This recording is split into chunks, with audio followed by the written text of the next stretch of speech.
Hello friends, divine lights association team के UPSC history quiz segment में आप सभी का हार्दिक स्वागत है। चलिए दोस्तों, शुरू करते हैं ये सेगमेंट, और वो भी अपने जोरदार अंदाज में। तो पहला क्वेश्चन है, सहायक संधि के संबंध में निम्न कथनों पर विचार कीजिए। तो पहला करेक्ट स्टेटमेंट है, इसे लॉर्ड वेलेस्ली द्वारा 1798 में शुरू किया गया था। दूसरा सही स्टेटमेंट, इस संधि पर जो भी हस्ताक्षर करता था उसे सहयोगियों के क्षेत्र में तैनात ब्रिटिश सशस्त्र टुकड़ियों के लिए संसाधन उपलब्ध कराना पड़ता था। और तीसरा है, इसमें सहयोगी या तो किसी दूसरे शासक से समझौता कर सकता था या फिर अंग्रेजों की अनुमति से ही उन शासकों द्वारा लड़े जाने वाले युद्ध में उनकी सहायता कर सकता था जिनके साथ उन्होंने समझौता किया है। ठीक, चलिए अब हम प्रवेश कर गए हैं अपने अगले प्रश्न में।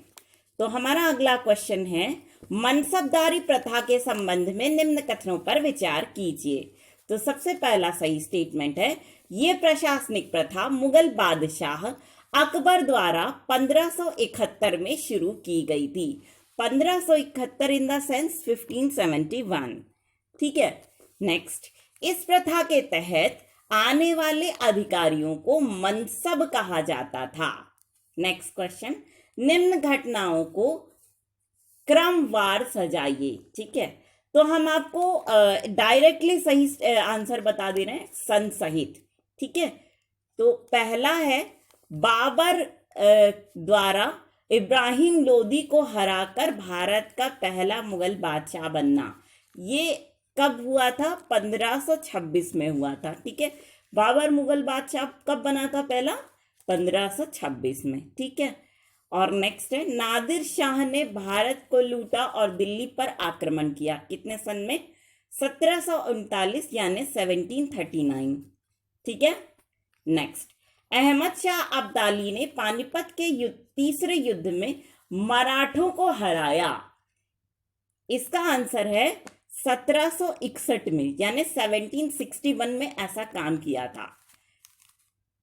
नेक्स्ट, दीवान ए बंगाल ईस्ट इंडिया कंपनी के हाथों में चली गई। कितने सन में?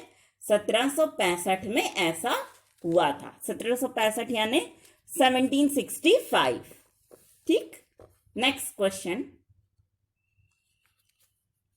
मुगलों के शासनकाल में उच्च अधिकारियों द्वारा जो आदेश जारी किए जाते थे उन्हें क्या कहा जाता था?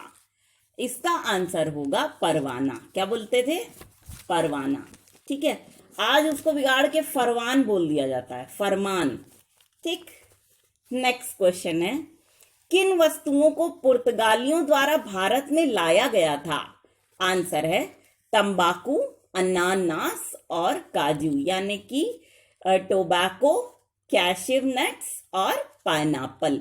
ये जो वस्तुएं थी वो किसके द्वारा लाई गई हैं भारत में? पुर्तगालियों के द्वारा।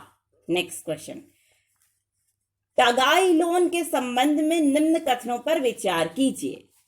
तो पहला सही स्टेटमेंट है, ये कम ब्याज दर वाले लोन थे जिन्हें मराठा शासकों द्वारा कृषकों को दिया जाता था।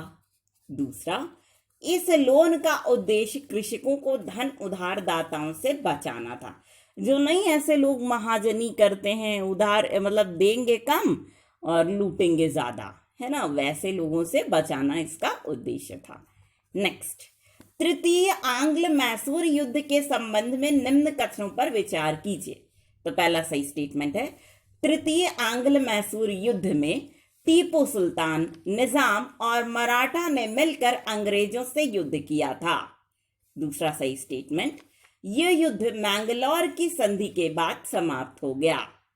नेक्स्ट क्वेश्चन है, 1773 के रेगुलेटिंग एक्ट के संबंध में निम्न कथनों पर विचार कीजिए। तो देखो, करेक्ट स्टेटमेंट नंबर पहला है, इसने कोर्ट ऑफ डायरेक्टर्स के संविधान को बदल दिया और उनके कार्यों को ब्रिटिश सरकार के अधीन कर दिया। और दूसरा जवाब है सही, इस अधिनियम में सरकारी कर्मचारियों द्वारा उपहार या रिश्वत लिया जाना प्रतिबंधित हो गया था। नेक्स्ट क्वेश्चन, जमदानी बुनाई के संबंध में निम्न कथनों पर विचार कीजिए। यही है हमारा आज का लास्ट क्वेश्चन।